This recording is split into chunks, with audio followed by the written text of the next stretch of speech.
saya terpilih sebagai salah satu partisipan ataupun yang tergabung ke dalam grup tim kesenian sebagai penari. Ya, sangat bangga bisa ikut ke sini dan kita melihat atensi dari para penonton, dari pengunjung expo, semuanya antusias melihat pertunjukan-pertunjukan dari SBK.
Biasa dikenal juga Zahra.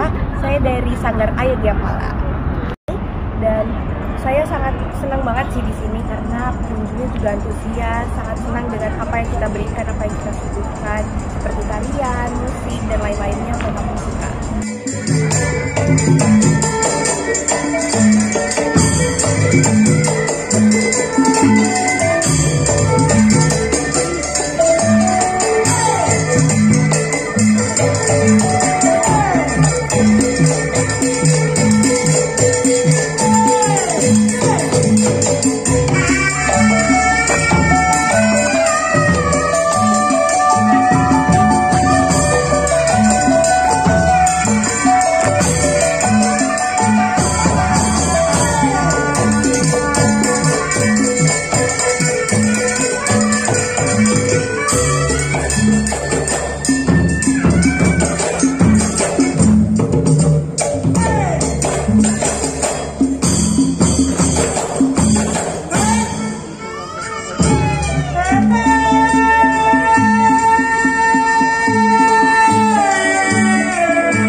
Minute, it already has been performed since the beginning of the 20th century. So it's already been a long time, right? Yes, that's right. And then you will see this special performance after this. But sadly, as we said before, this is our last performance. But don't worry, tomorrow and Monday, we still have performances in Sun Stage, one of the biggest stage in Dubai Expo, of course. And don't forget to see it. Don't forget to join us at Love Indonesia. And without further ado, ladies and gentlemen, please welcome Choket Dance.